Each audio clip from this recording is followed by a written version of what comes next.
for the crime of making this observation. Hasan, the guy, he's the young guy from the Young Turks. I think he's Cenk Uyghur's nephew. I did a show with him once. I was on one of the Fox shows with him one time. He said that I'm desiring violence. I pointed out the Republican view on this, which is that the Democrats rigged the elections, and I said the longer it takes to tally the votes, the less you should believe the result.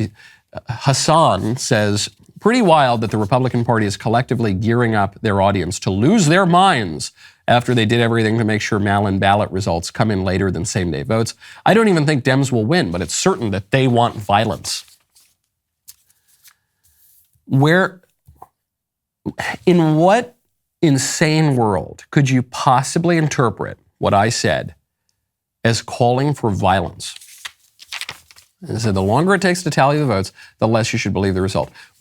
Show me the violence. Take me out of it for a second. Where have you ever seen, the Republicans committing violence over an election?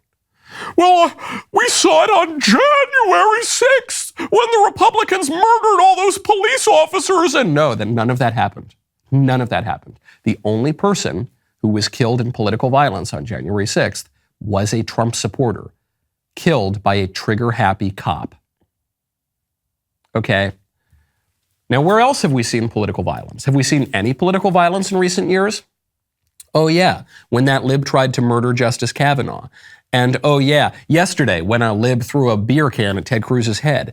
And oh, yeah, when the Democrats burned the country down for like 8 months during the BLM and Antifa riots, killing dozens of people and burning businesses and setting courthouses on fire. Yeah, I guess we saw it then, didn't we? Oh yeah, oh yeah, oh yeah, oh yeah, on, setting churches on fire, on and on and on. Statistically, 100% of political violence in the US comes from the Democrats. Statistically, 0% of it ever comes from the Republicans.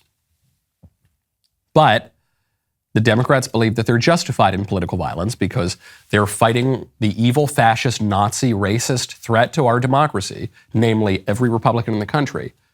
And they believe that Republicans are illegitimate citizens and they have no right to do anything. They believe that the continued existence of Republicans is inflicting violence in the country. That is what the president has said. So it is absurd. But my observation remains the same. The loser is going to deny the election. That's just a fact. And there could be violence. Hasan is right in that there could be violence. It will not come from the right.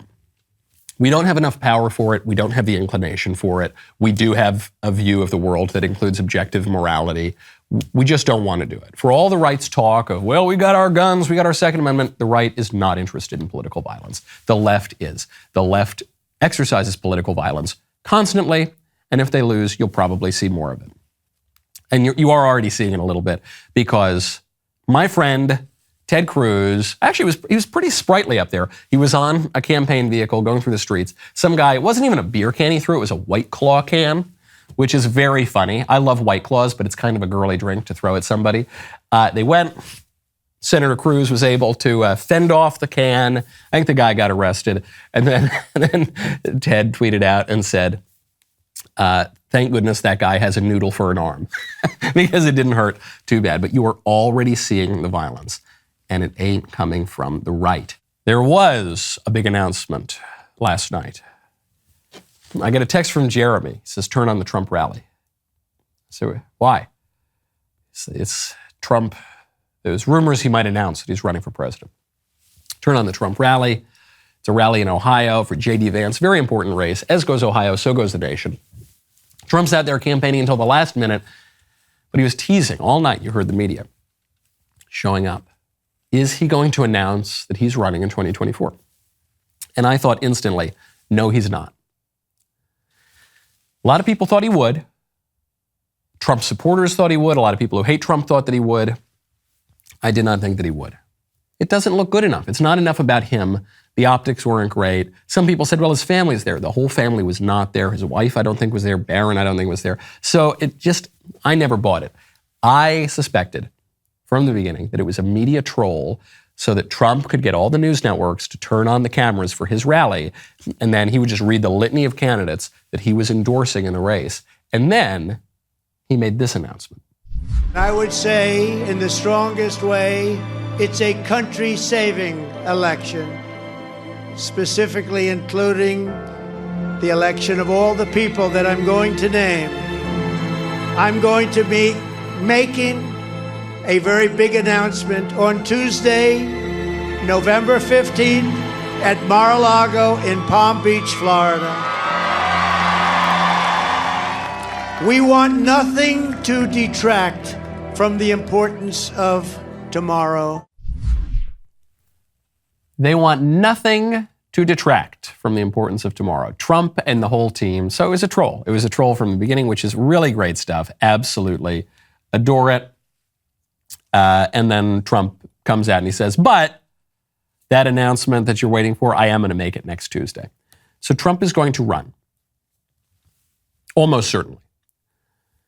And I don't know, am I the last conservative pundit in America who doesn't hate Trump? Am I the last, maybe that's too strong. Am I the last conservative pundit in America who wouldn't be upset if Trump runs again? I like Trump. Trump was the greatest conservative president in my lifetime. Trump posed a legitimate, I think, a real serious threat to the system. From the system of absolutely desiccated, corrupt, decadent, liberal establishment nonsense. He posed a threat in a way that no Republican in my lifetime has.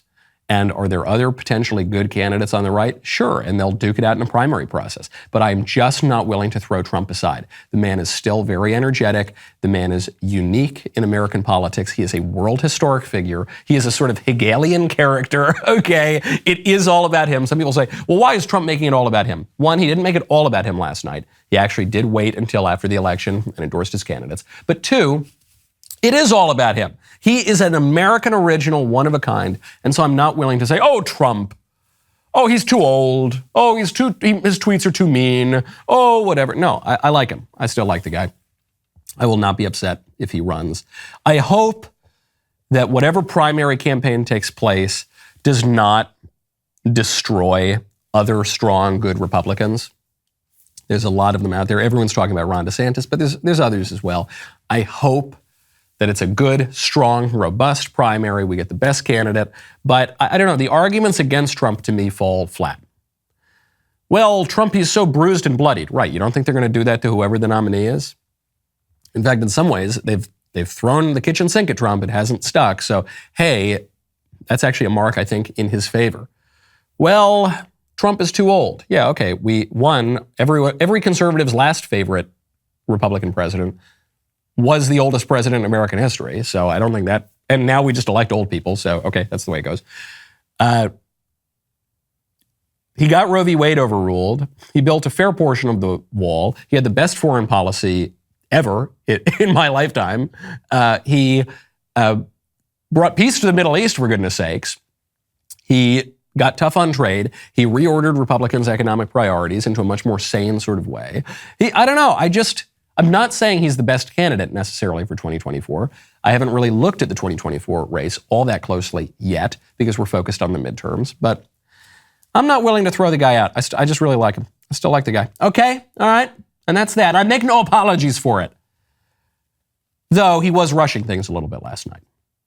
He's right, it's early, it's 2022. Why are we talking about 2024? The rest of the show continues now.